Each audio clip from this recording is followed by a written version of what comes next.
नमस्कार दोस्तों।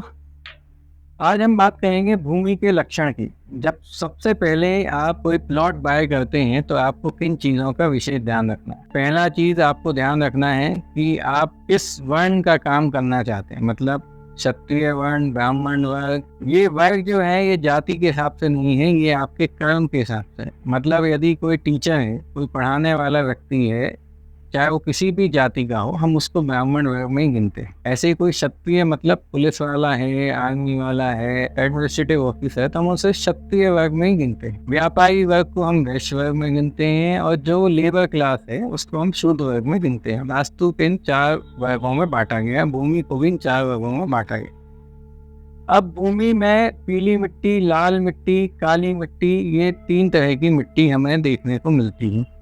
आपने हमेशा ये पाया होगा कि लाल मिट्टी वाले लोग हमेशा शौर्य का काम करते, मतलब साहस का काम करते। परेड ग्राउंड हमेशा लाल मिट्टी का ही होता है। पुलिस वालों को खाकी वर्दी पहनाई जाती है, आर्मी वालों को खाकी। इस सब के पीछे कुछ ना कुछ लॉजिक। उनके ग्राउंड्स हमेशा लाल मिट्टी के होते हैं क्योंकि उनको हमेशा साहस और शौर्य की जरूरत होती है।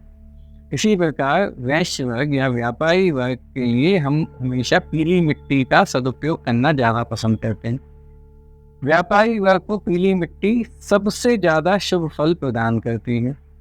अब आते हैं लीवर क्लास, शूद्र वर्ग को काली मिट्टी सबसे ज़्यादा काम करती है। ऐसे लोग जो काली मिट्टी, ब्लैक कॉटन सॉइल के आसपास रहते हैं, वो बहुत मेहनती होते हैं, बहुत ज़्यादा लेबोरियस होते हैं।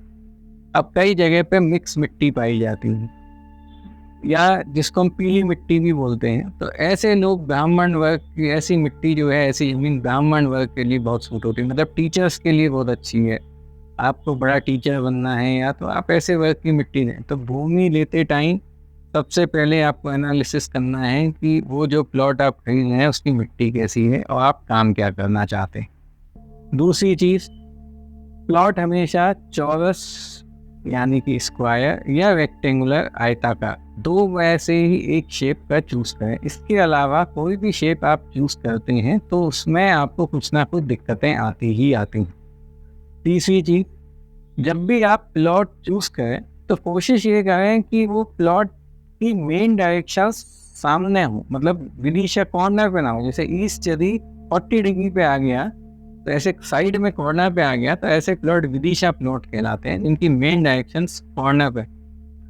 अब सवाल ये उठता है कि इससे हमको क्या फ़र्क आता है। मान लीजिए हमारा ईस्ट कॉर्नर पे आ गया तो हमें इससे क्या फ़र्क आएगा। फ्रेंड्स, उससे फ़र्क ये आता है कि आपकी जो सूर्य के उगने और डूबने की दिशा है, उसके कारण पृथ्वी पे जो भी सूर्य की किरणों के कारण जो भी डिफरेंसेस आते हैं पृथ्वी पे, जो इलेक्ट्रोमैग्नेटिक फ्लक्स होता है वो कोने से होके कोने तक जाएगा तो पूरा बिगड़ जाएगा, एलिमेंट पूरा बिगड़ जाता है। ठीक है, इसीलिए ईस्ट हमेशा सामने हो। अब आप कहेंगे सिर्फ ईस्ट ही क्यों? भाई, आपकी ऑल 4 डायरेक्शन आर ऑस्पिशियस, ऐसा वास्तु के महान ग्रंथों में लिखा हुआ है।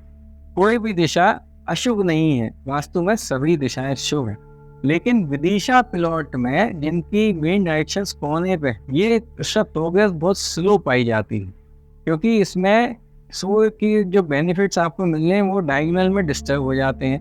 जो नॉर्थ साउथ मैग्नेटिक पोल है उसके वजह से वो भी बिगड़ जाते हैं क्योंकि मेन डायरेक्शंस कोने पे आ जाती हैं। तो ऐसे गांव में रहने वाले हमेशा कंफ्यूज स्टेट ऑफ माइंड में रहते हैं और आजीवन वो उसी में भ्रमित होते हुए घूमते रहते हैं, इसलिए उनकी तरक्की जल्दी नहीं हो पाती। इसलिए कोशिश ये करें कि आप विदिशा प्लॉट ना लें। उसके बाद अगली इम्पोर्टेंट चीज़, जब आपने प्लॉट का पोजीशन ले लिया, मान लीजिए आपने कोई प्लॉट खरीद लिया, तो उसको रोड की लेवल से कम से कम 2 से 3 फीट ऊपर करके ही बनाएं। देखिए, वास्तु का एक मुख्य नियम है, यदि मनुष्य की हाइट के बराबर उस जगह फ्रेश मिट्टी डाली जाए, छान की बिल्कुल साफ सुथरी मिट्टी, तो उस जगह को भूमि दोष हमेशा हमेशा के लिए खत्म हो जाते हैं।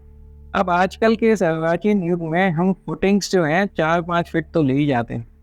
यदि हम 3 फीट ऊपर और कर लेते हैं तो हमारा 8 फीट का क्राइटेरिया पूरा हो जाता है। और आज के ज़माने में कोई भी मनुष्य की ऊंचाई 8 फीट नहीं होती। जैसे ही आप 8 फीट फ्रेश मिट्टी डालते हैं तो आपके भूमि दोष वहाँ पे शून्य हो जाते, 0 हो जाते हैं। अब जो दोष लगेंगे वो लगेंगे आपको वातावरण के, कि आपके आसपास क्या है। मान लीजिए आपके घर के आसपास कोई कचरा घर है, या पीछे से कोई नाला निकला हुआ है, या कोई तालाब है, या जंगल है, या पहाड़ है। इस वातावरण का आपके जीवन पे क्या प्रभाव पड़ेगा, ये हम अपने आने वाले वीडियो में जानेंगे। उम्मीद करता हूँ दोस्तों आपको मेरा ये वीडियो पसंद आया होगा। मेरे चैनल वास्तु एवं को लाइक करें, सब्सक्राइब करें तथा अधिक से अधिक शेयर करें। धन्यवाद।